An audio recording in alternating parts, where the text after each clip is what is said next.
This is Tim Bryce with my column entitled, Beware of the MBAs. Be afraid. Be very afraid. They're back. No, I'm not talking about zombies, but rather the MBA hotshots are once again invading corporate America. This is the group who caused havoc in the 1980s by cutting and slashing everything in sight, all in the name of productivity. In the process, they did considerable damage to the corporate psyche. Let me give you an example. Cincinnati, Ohio is well known for many things: soap, jet engines, pork, and many other things. It's also well known for its machine tool industry. Such companies build high precision instruments from raw materials for use in manufacturing and aerospace. There was one company in particular, and I don't want to mention their name herein, which was the preeminent machine tool company in the world. Founded in the 1880s, the company was known for its craftsmanship and loyal workforce. The key to the company's success was its training school, where employees were taught the proper ways of building machine tools. The school was so good, the company not only produced superior products, but it added to the bottom line of the company. For example, if you graduated from the school but left the company for a job elsewhere, you were inclined to recommend the company's products simply because you knew how they were made.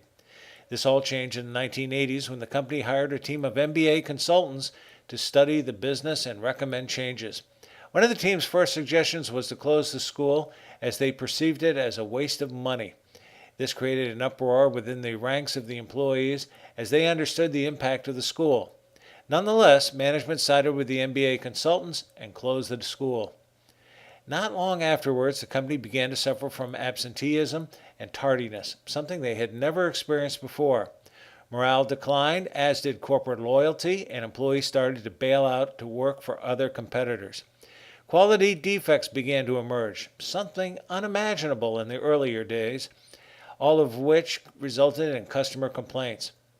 Now, 3 short decades later, the company still exists, but it is no longer in the machine tool business anymore. A company who had dominated the industry for almost 100 years abdicated their line of work and turned to plastics instead. Today I'm seeing a return of the MBA consultants who understand numbers better than people. Instead of focusing on people skills aimed at negotiations, customer service, and quality, they are obsessed with numbers and run a multitude of spreadsheets where they track such things as telephone calls made, cold calls, orders shipped, and inventory. To their way of thinking, it's no longer about people, just numbers. As in the 1980s, the MBA number crunching is beginning to cause problems such as employee morale, defects in workmanship, and delays for the customer. I know of one small business going through this currently.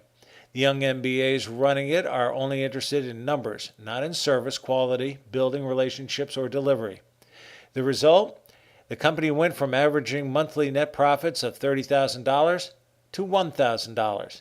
Yet they are convinced they are doing the right thing. Maybe they are planning on going into the plastics business. The lesson here should be rather obvious.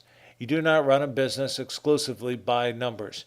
True, it would be irresponsible not to collect data and monitor the activities of the business, but these are just the dials and gauges to the automobile.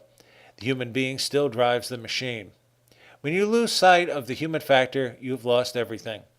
So if you run into an MBA in the corridors of your business, be afraid. I would much rather have the zombies. At least you can kill them.